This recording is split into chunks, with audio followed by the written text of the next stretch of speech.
हरे कृष्णा। इस प्रातःकालीन सेशन में सभी का स्वागत है। सारी उपस्थित वैष्णवों को मेरा दंडवत प्रणाम।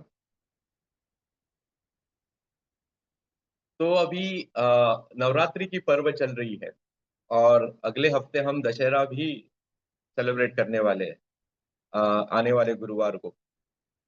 तो इसी संदर्भ में हम भगवान श्री राम के बारे में कुछ चर्चा करेंगे, उनके दिव्य गुणों के बारे में और उनके लीलाओं के बारे में। तो रामायण के युद्ध कांड में एक प्रसंग आता है जहाँ पे अ, लक्ष्मण जी मूर्छित हो जाते हैं और उन्हें ठीक करने के लिए संजीवनी बूटी की जरूरत होती है। तो हनुमान जी जाके पूरा पर्वत ही उठा के ले आते हैं। थोड़ी सी संजीवनी बूटी नहीं, पर पूरा पर्वत ही उठा के हनुमान जी ले आते हैं।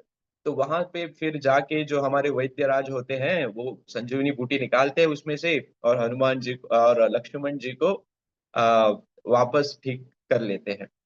और क्योंकि पूरा पर्वत उन्होंने उठा के लाया था, इसीलिए उस पे बहुत सारी संजीवनी बूटी रहती है, बहुत सारा जो औषधि रहती है। तो उससे वो क्या करते हैं, वो सारी औषधि निकाल के सारे जो वानर है, वानर गण जो मूर्छित हो गए थे या फिर इवन मर गए थे, उन सभी को पुनः जीवित कर लेते हैं।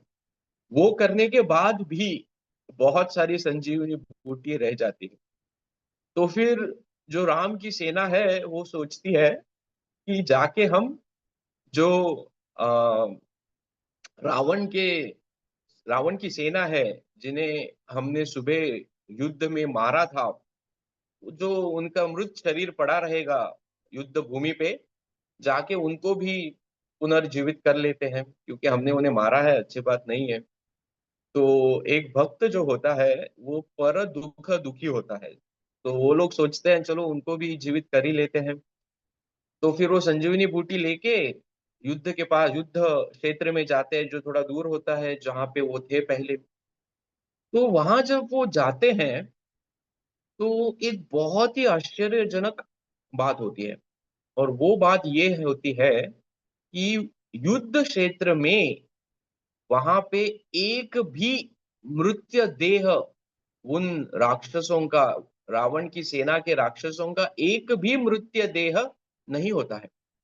तो सभी आश्चर्यचकित हो जाते हैं, अरे ऐसा कैसे हो गया, सुबह तो हमने इतने लोगों को मारा था, इतने लोगों को इतने राक्षसों को मार के यहाँ पे फेंका था, और ऐसे कैसे हो गया कि जब हम अभी यहाँ आए कुछ देर में तो एक भी मृत्यु शरीर नहीं है। तो ये इसलिए होता है क्योंकि रावण ने अपने लोगों को एक संदेशा दिया था, और वो संदेशा था कि जो भी इस युद्ध में मर जाएगा, राक्षस अपने ही लोग, तो उन्हें क्या करना है, उनका जो मृत शरीर है वो रणभूमि में नहीं होना चाहिए। उन्हें वो मृत शरीर को आपको उठा के पानी में फेंक देना है, समुन्द्र में फेंक देना है, क्योंकि उधर ही समुन्द्र था तट के पास। तो ये संदेश रावण ने अपने लोगों को दिया था, और इसीलिए जो भी मर गया, बाकी लोगों ने, बाकी राक्षसों ने उनका शरीर उठा के समुन्द्र में फेंक दिया। अब ऐसा इंस्ट्रक्शन रावण ने क्यों दिया होगा? वो इसलिए क्योंकि जब दुश्मन, माने राम के जो सेना थी, उन्हें नहीं पता चलना चाहिए कि हमने कितने लोगों को, कितने राक्षसों को मारा। और जब उन्हें ये नहीं पता चलेगा कि कितने लोगों को हमने मारा है, तो उनका मनोबल है कम होते जाएगा। उन्हें लगेगा अरे सुबह से शाम तक हम बस लड़ाई कर रहे हैं, और लड़ाई के अंत में कोई मरा ही नहीं है, कोई मृतदेह पड़ा ही नहीं यहाँ पे। तो उनका जो मोटिवेशन है, उनका जो मानसिकता है, उनका जो मनोबल है वो कम होते जाएगा। अभी ये तो बहुत अच्छी एक युद्ध की रणनीति है। हम कोई तो कोई शास्त्रज्ञ है, कोई स्ट्रैटेजिस्ट है, वो सोचेगा वाह क्या बुद्धिमान है रावण, क्या दिमाग लगाया है। माने दुश्मन तो सोचेगा मैं इतना लड़ाई कर रहा हूँ बट कुछ हो ही नहीं रहा है, रिजल्ट ही नहीं आ रहा है। लेकिन हम थोड़ा और गहराई में इसके ऊपर सोचेंगे, या इवन बेसिक ह्यूमन एटिकेट्स को मद्देनजर रखते इसके ऊपर सोचेंगे, तो इससे रावण की जो आसुरी मानसिकता है वो दिखने में आती है। ये जो सारे राक्षस गण हैं, उन्होंने अपना जीवन दिया रावण के लिए। लेकिन रावण ने क्या किया? उनका इस्तेमाल करके उन्हें फेंक दिया, राइट? वही होता है ना, इस्तेमाल करो, उनकी शक्तियों का इस्तेमाल करो, और जब वो मर जाए, जान माने आपके लिए वो कोई भी उपयोग का नहीं हो, उन्हें उठा के फेंक दीजिए। तो ये होता है यूज एंड थ्रो। तो जब कारगिल में भी हमारा युद्ध हुआ था, 10-15 साल पहले कारगिल में जब युद्ध हुआ था, तो वो साइड के जो लोग आए थे और उन्हें हमने मार दिया था, तो उन्होंने बोला ये हमारे लोग नहीं है, ये तो कौन है पता नहीं हमें, हम उनका मृत शरीर नहीं लेंगे, उनको रखो आपके पास ही, ऐसा बोला था उन लोगों ने हमें। तो ये मानसिकता कहाँ से आती है, ये हमें मालूम पड़ता है रामायण पढ़ने के बाद। तो यहाँ पे महाराज कहते हैं कि एक मानसिकता होती है, वो होती है कि use things and love people. हमें चीजों का इस्तेमाल करना चाहिए और लोगों से प्रेम करना चाहिए। Use things and love people, ना कि उसके विपरीत, that is love things and use people. माने चीजों का इस्तेमाल करना और चीजों से प्रेम करना और लोगों का इस्तेमाल करना, ये हमें नहीं करना चाहिए। ये होती है रावण की मानसिकता। तो यहाँ से हमें क्लियरली दिखता है कि रावण की मानसिकता हम में भी बहुत बार आ जाती है। बहुत बार हम चीजों से प्रेम करते हैं, लोगों की शक्तियों से प्रेम करते हैं, बट लोगों से प्रेम नहीं करते हैं, और लोगों की जो चीजें हैं या फिर लोगों की शक्तियां हैं उसका भरपूर इस्तेमाल करते हैं। बट जब लोगों से प्रेम करने की बारी आती है, हम हाथ धो लेते हैं, बोलते हैं यार बस उसको उठा के फेंक दो, हो गया उसका काम खत्म। तो यहाँ पे हमें यही दिखने आता है कि ये रावण की मानसिकता कैसे हमारे अंदर नहीं आनी चाहिए। उसी के विपरीत भगवान राम का आप गुण देखिए। जब विभीषण शरणागति लेने आते हैं, तो सभी लोग, सभी जो राम के जो सभी अ, वरिष्ठ अधिकारी होते हैं, वो बोलते हैं कि विभीषण को मत लो, दुश्मन का भाई है, क्या पता क्या करेगा।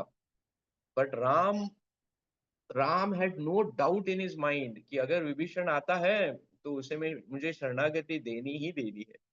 तो वो सोचते नहीं है ये दुश्मन का भाई है या फिर और कुछ, वो मेरा फायदा उठाने आया है। वो विभीषण को पूर्ण शरणागति दे देते हैं। तो इससे हमें ये पता चलता है कि भगवान राम के गुण, वो अपने लोगों से तो छोड़िए, बट दुश्मन के भाई को भी शरणागति देते हैं। और रामायण में हमने ये भी देखा है कि युद्ध खत्म होने से पहले ही राम भगवान राम विभीषण का राज्य अभिषेक करते हैं और कहते हैं कि तुम आज से लंका के राजा हो। वो रुकते नहीं है कि वॉर खत्म होगा उसके बाद मैं विभीषण को कुछ रिवॉर्ड दूंगा। वॉर खत्म होने से पहले, युद्ध खत्म होने से पहले ही वो विभीषण को राजा बनाते हैं लंका का। तो इससे हमें क्या दिखने में आता है? ये दिखने में आता है कि भगवान राम ऐसे हैं कि वो कभी भूलते नहीं है कि हम जो कार्य करते हैं भगवान की सेवा में, वो कभी भूलते नहीं है। वो रावण की तरह नहीं है कि किसी की शक्ति खत्म हो गई उसे उठा के फेंक दो। नहीं, वो याद रखते हैं।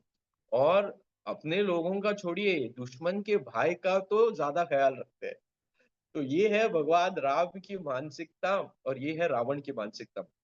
भगवान कृष्ण गीता के 16वें अध्याय में भी ये बहुत ही स्पष्ट रूप से कहते हैं। मैं पढ़ना चाहूंगा। भगवान कहते हैं भगवत गीता के 16वें अध्याय में 13वां श्लोक क्रमांक, भगवान कहते हैं कि जो व्यक्ति केवल संपत्ति, शक्ति और स्वयं के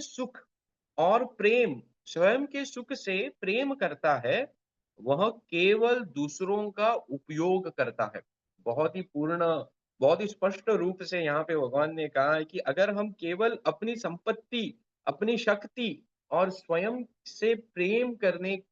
के सुख से प्रेम करते हैं, तो यहाँ पे हम केवल दूसरों का उपयोग करते हैं।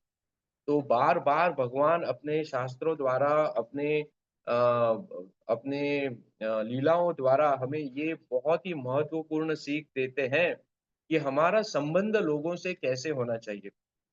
हमारे घर में हमारा संबंध कैसे होना चाहिए, हमारे घर में जो पति-पत्नी, बच्चे कैसे होना चाहिए हमारा संबंध होना चाहिए एक महाराज एक लेक्चर में कहते थे कि real love is encouragement and not creating simply pressure. जो सही में प्रेम होता है, वो प्रेम एक दूसरों को प्रोत्साहन देने में होना चाहिए। Real love is encouragement and not just creating pressure. हम कभी-कभी हमारी जो एक्सपेक्टेशंस है, हमारा जो खुद का मत है, वो लोगों को पे डाल देते हैं और इतना प्रेशर क्रिएट होता है कि वो प्रेम, वो जो एक आदान-प्रदान होना चाहिए, वो होता ही नहीं है। It is what remains is only a task list. ये टास्क हुआ, अभी ऐसे करो, ऐसे करो। क्यों? क्योंकि मुझे चाहिए, ऐसा होना चाहिए। मेरे घर में सब ऐसा होना चाहिए। मैं जो काम में जा रहा हूँ, मेरे नीचे जो लोग हैं, सब ऐसा करना चाहिए। तो it becomes a task list. वो तो एक व्यवहार हो जाता है। लेकिन वो मन का जो एक घनिष्ठ प्रेम होना चाहिए एक दूसरों के प्रति, वो दिखने में कहीं पे नहीं आता है। तो महाराज कह रहे थे यहाँ पे कि रियल लव इज एनकरेजमेंट, प्रोत्साहन देना एक दूसरों को। भले ही गड़बड़ हो, भले ही गलतियां हो, गलतियां तो होंगी होंगी, क्यों नहीं होंगी, होंगी होंगी। लेकिन वो गलतियों में भी हम लोग एक दूसरों को प्रोत्साहन देंगे तो एक ऐसा माहौल निर्माण होगा जिससे हम सही में राम राज्य कर सकते हैं। तो यहाँ पे भगवत गीता में अ, भगवान 11वें अध्याय, नॉट 11वें, इट इज या 11वें अध्याय में भी एक श्लोका बोलते हैं, जहाँ पे भगवान बोलते हैं 5 चीजें चाहिए हमें भगवान की प्राप्ति करने में, जिसमें भगवान की शरणागति होनी चाहिए। फिर हमें भगवान को सुप्रीम यानी परम मानना चाहिए, अचत संग त्याग करना चाहिए। और इसके साथ ही साथ भगवान और एक चीज बोलते हैं, उन 5 चीजों में भगवान बोलते हैं निर्वैरी नाम। we have to be we should not have any enemy। निर्वैरी नाम सर्वभूतेषु, ये एक रिक्वायरमेंट भगवान बोलते हैं अगर हमें भगवान की प्राप्ति करनी चाहिए।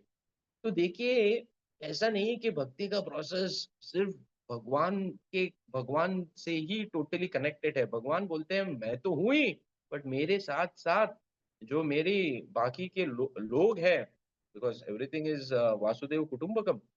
हम लोगों को छोड़ के, वो भले ही भक्त हो या अभक्त हो, भक्त हो तो और ज्यादा वैष्णव सदाचार या वैष्णव रिलेशनशिप, वो तो और ज्यादा कोई वैष्णव अपराध ना करना, उसमें तो हमें और ज्यादा ध्यान रखना चाहिए। तो वैष्णव अपराध करके हम भगवान की प्राप्ति नहीं कर सकते। तो भगवान भगवत गीता में बहुत से जगहों पे ये कहीं ना कहीं पे हमें संदेश दे रहे हैं कि how we have to deal with others. निर्वैरिणम सर्वभूतेषु, भगवान खुद कहते हैं शूद्रम सर्वभूतानाम, मैं सभी जीवों का वेल विशर हूँ। तो वैसे ही हमें बनना चाहिए। तो जब हम ऐसे बनते हैं, क्योंकि हम भक्ति तो कर ही रहे हैं, लेकिन हमारा बहुत सारा समय अभक्तों के बीच में काम पे हो या फिर बाकी के व्यवहारों में जाता है। करेक्ट। तो कभी कभी हम वो मोड में चले जाते हैं, टास्क मोड, कंप्लीशन मोड, ये होना चाहिए, ऐसे होना चाहिए। तो हम भूल जाते हैं कि भगवान गीता में क्या कह रहे हैं। हम भूल जाते हैं भगवान ने रामायण में, महाभारत में अपने विभिन्न रूपों में हमें कैसे दिखाया है कि लोगों से कैसे बर्ताव करना चाहिए। हम भूल जाते हैं हमारे आचार्य गणों का कैसे इंस्ट्रक्शंस है लोगों से व्यवहार करने में। एक simple instruction, loving people using things, अगर ये लोगों का उपयोग ना करे बल्कि उनसे प्रेम करे और चीजों का उपयोग करे, ये एकदम सिंपल सी चीजें कभी कभी हम मिस कर जाते हैं। तो इस नवरात्रि के पर्व पे हमें भगवान राम से प्रार्थना करनी चाहिए कि आपके जो ये दिव्य लीलाएं हैं, जिनसे हमें भगवान के गुणों के बारे में पता चलता है, कुछ मात्रा में हम ये हमारे जीवन में भी कैसे उतार पाए, उससे हमें भगवान से प्रार्थना करनी चाहिए। Thank you very much. धन्यवाद। हरे कृष्ण।